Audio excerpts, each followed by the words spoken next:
السلام عليكم ورحمة الله وبركاته، أخواتي إخواني، تنتمنى تكونوا بألف خير وصحة جيدة. الله يدخل عليكم هذا الشهر بالخير والصحة والسلامة يا ربي. اللهم صل وسلم على سيدنا محمد رسول الله صلى الله عليه وسلم. اليوم إن شاء الله غادي نشارك معكم واحد التحلية اللي تجي رائعة وجديدة وصحية وزوينة بزاف، اللي هي تحلية بالجزر والعصير البرتقال.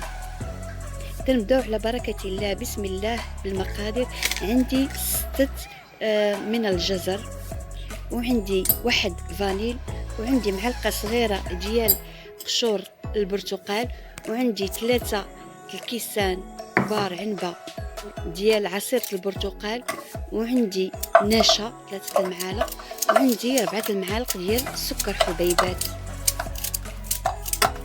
تنشد الجزر، تنغسلو، تنقشرو، تنقطعو، وغادي نخليه يتسلق في الماء ربع ساعة.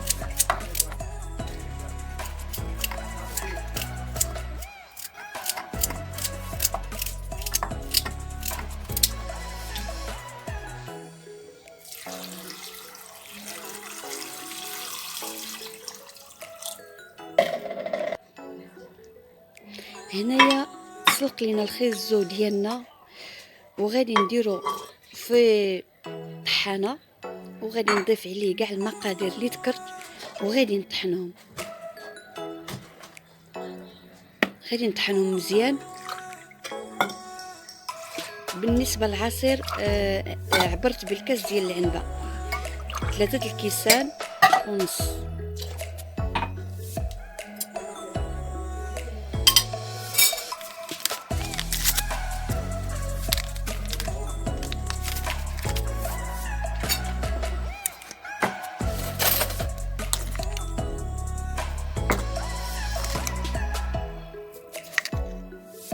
بالنسبة للحلاوة 4 المعالق كبار ديال السكر حبيبات جاو في المذاق.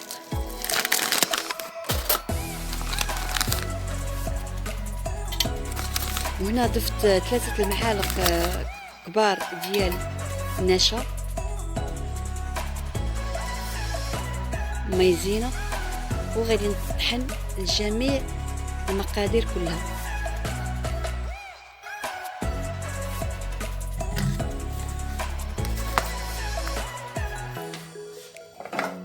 غادي نكبو في واحد الكاسرول،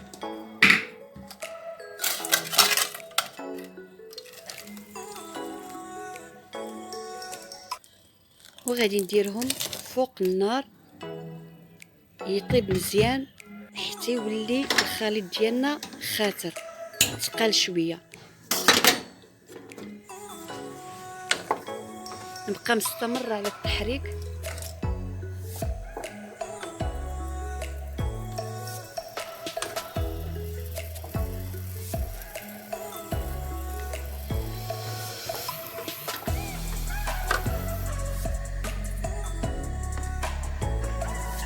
الخليط ديالنا اختار.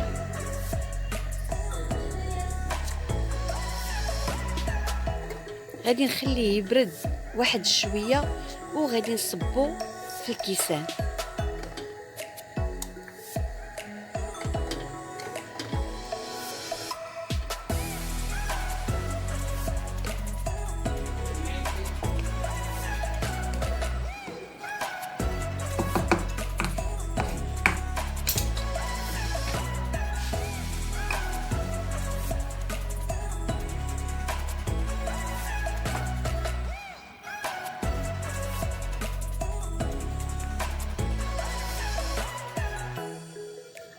بالنسبة للتزيين أنا زينته بموز وزينته بالكيوي، اختياري.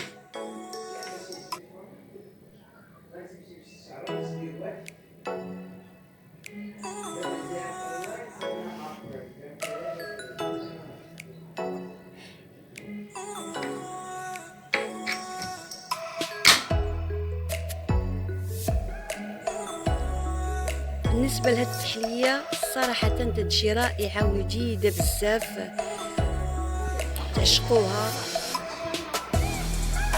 في أي وقت، في أي وقت صراحة، خصوصا في رمضان في السحور. وهذا هو الشكل النهائي ديالنا، ديال الكؤوس ديالنا، تحلية بالجزر وعصير البرتقال. صراحة تتجي رائعة رائعة، وتنتمنى تجربوها. وما تنسونيش الا عجبتكم الوصفة ديال اليوم، ما تنسونيش بلايك في القناة ديالي واشتراك. وشكرا جزيلا، والسلام عليكم ورحمة الله وبركاته، مع وصفة أخرى بإذن الله.